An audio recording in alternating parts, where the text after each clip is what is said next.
Hello, my YouTube friends, and welcome to another episode that's a little bit different.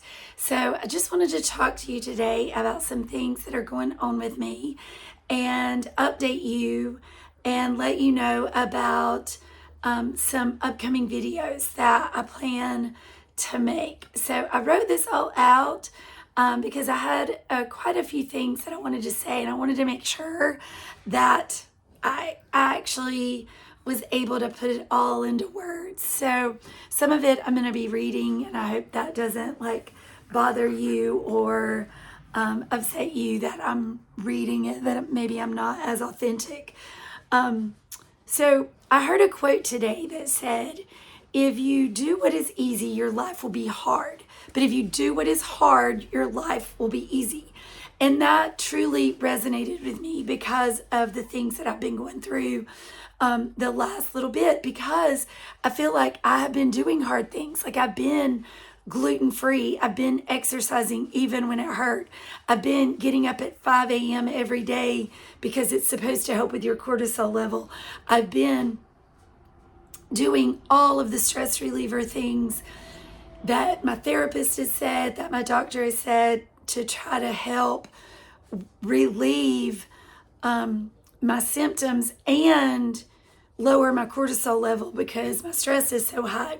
None of it is working. So I feel like, even though I agree with that quote, and I understand the idea behind that, I think that's not always true. That sometimes you can do the hard things and still not have the easiest of life.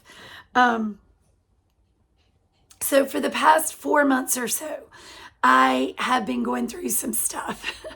And it's been difficult. I've had to go back on prednisone. Not like I was before, but definitely to a higher extent than I am happy with, because I hadn't been on prednisone in 4 years, 3 years maybe, but a long time. And I had pretty much weaned myself off of that, not really had to have it. And I've just had so much going on, and my body has just revolted against me that I've had to resort back to that. And yes, it has fixed the problem, but I need to get to the root cause of what's causing that problem. I have had a flurry of symptoms ranging from, and not limited to, swelling in my joints, swollen face, oh my gosh, the breakouts. I mean, not that I want you to check out my breakout, but this. I've never had this. Even as a teenager, I didn't have this. And I've got it over here. It's just my face is all broken out. And it's even down here around my chin. My lymph nodes are swollen, painfully swollen.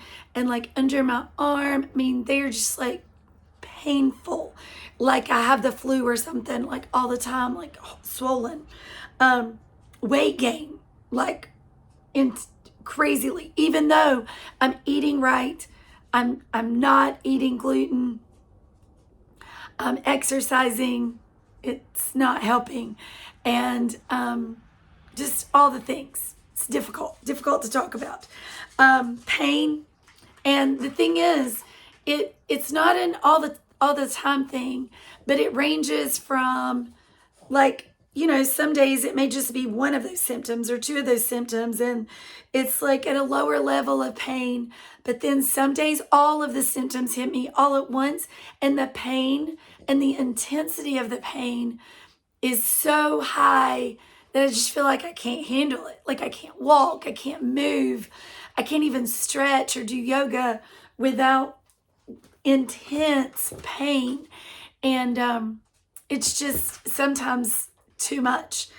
So I also am literally in a constant state of panic and stress and worry. Even when I know I've got it handled, I don't need to stress, I wake up, I'm stressed, my heart rate, even my watch is registering, by the way, your heart rate has hit a higher average resting heart rate. And so all the things I'm like progressively, I'm like spinning my wheels because I'm in this constant state of stress, stressing over getting all the things done that need to get done. But then every day I get them all done, and I get them done in a shorter amount of time than I needed to get them done. But then when I go to bed and I wake up with the same stress that I had again. It's like I can't get rid of it. And so it's also to the point that I'm so overwhelmed, and like my doctor called it, my monkey brain is so overactive that even when I have moments that I could get things done, I'm so overwhelmed by all the things that I need to get done, I don't do anything because I overestimate how long that it's going to take to do something. So the dishes pile up, the laundry piles up, all the things that have to happen. So then I'm in this constant chaos, and it's not getting any better, and I'm just getting more and more overwhelmed. Maybe you can relate. Maybe you feel the same way as me. Then to add to that, which this will have a good relief of the stress, but it's still stress. I'm changing classrooms. So I'm packing up 28 years of teaching into boxes that I'm sitting around right now. You can't see them, but well, this box is an Amazon box, Christmas. But the rest of it, I'm sitting around. They're in my house. They're in the dining room. They're in my garage. Still more to move tomorrow. And then I've got to deal with packing it into my new classroom and getting it set up there. So to say all that is to say that this is what I wrote, which I thought was kind of funny, so I wanted to read it. I'm oozing hot mess vibes with a shot of struggle buzz mixed and shaken with the craziness that is already me. So that's like a lot. However, I did want to add, because I don't want you to think that like the move is bad. It will be a great thing, and it will alleviate a lot of my stress, and I will be in a much happier state once I make that move, and I feel like a lot of my stress will be alleviated because I'll be closer to home. I'll be at the school that I was at for 17 years. I'll be able to soon retire from that school. I'll be around people that I've worked with before. Not that my other place wasn't great, but it just wasn't home. So I'm excited about that. So I share all that to say that if you've ever gotten to that point where you are desperate enough that things are, spiraling out of control around you, and your body is revolting against you, you get to that point where you are desperate to do something that's going to make a difference. And the funny thing about it, I was thinking about this today, because if I were to say, my doctor prescribed me this pill to take, and I have to take it for 3 months, and it's going to fix all of my problems, nobody would bat an eye. They would be like, wow, that's amazing. That's incredible. What pill is it? Maybe I want to take it. Even if it has like so many side effects that it's like heart-wrenching, people would be like, not even think about that. It wouldn't even be a big deal. Obviously, it wouldn't be hard. You just take that pill. But I am at that point. I refuse to go down without a fight. I'm not going to like spiral out of control and keep going down this path of like being miserable and just getting worse and worse and being like, well, I have an autoimmune. I have lupus. This is, my hormones. I'm older. XYZ. I can't do anything about that because I'm not that kind of person.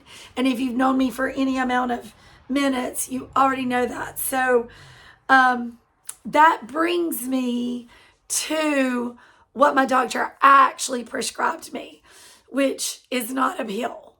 And I don't know that if it was a pill that I would be like all gung-ho, probably wouldn't even make a video about it, but it's not a pill.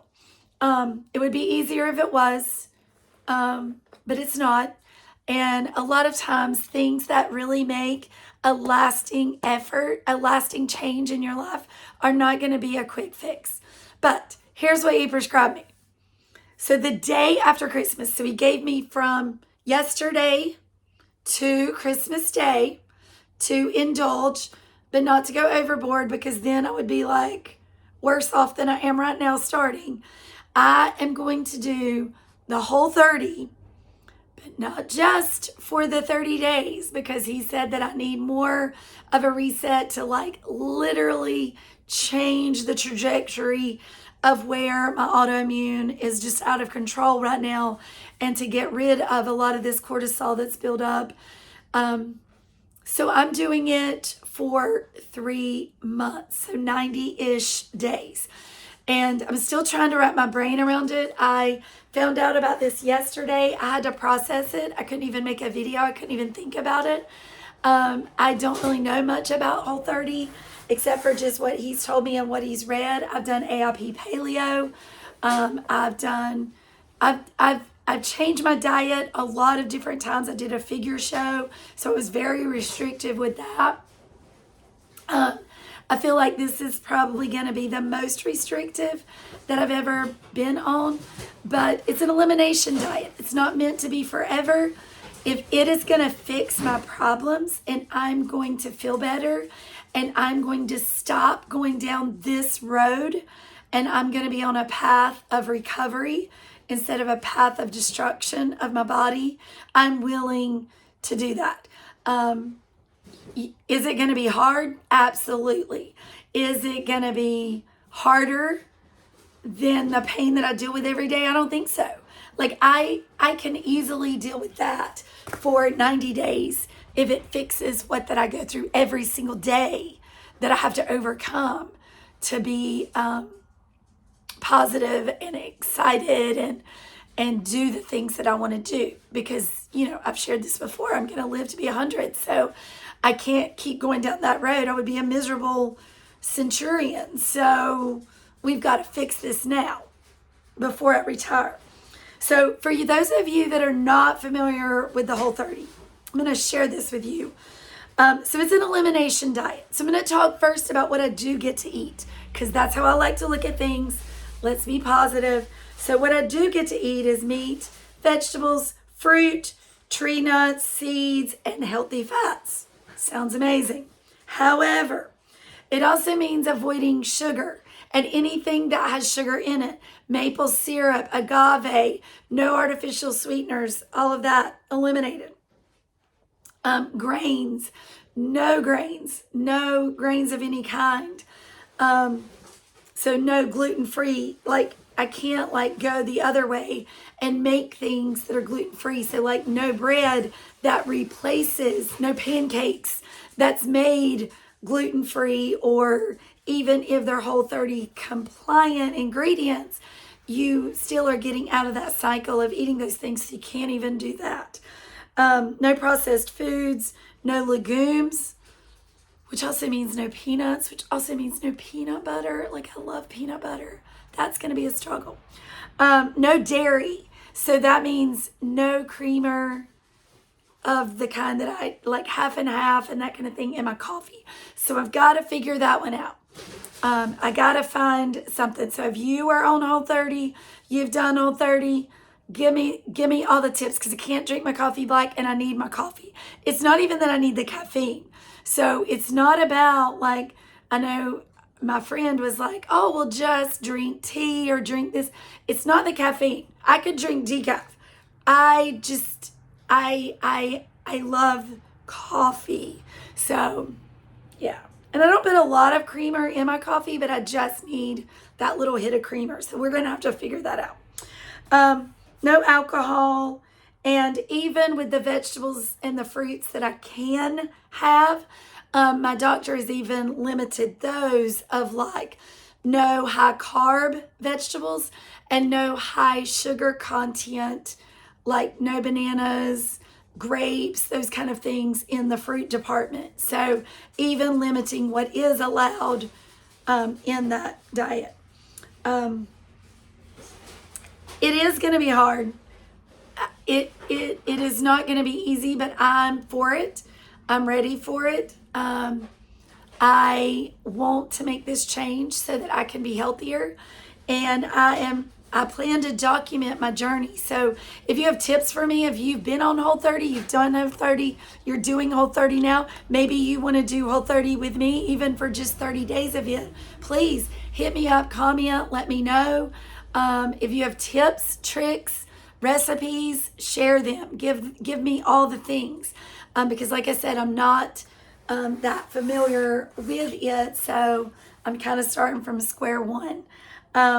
So even though I'm sharing this on my Adventures Behind Bars YouTube page, and this is not really an Adventures Behind Bars, my hope is that this is going to keep me to be able to do more Adventures Behind Bars, as in handlebars, grill bars, and bar bells. So that is my goal. So I'm hoping that I will be successful in this journey, and I really want to bring you along with me. And so I hope that today or tomorrow, whenever you see this video, that you do something amazing and always be you. Bye.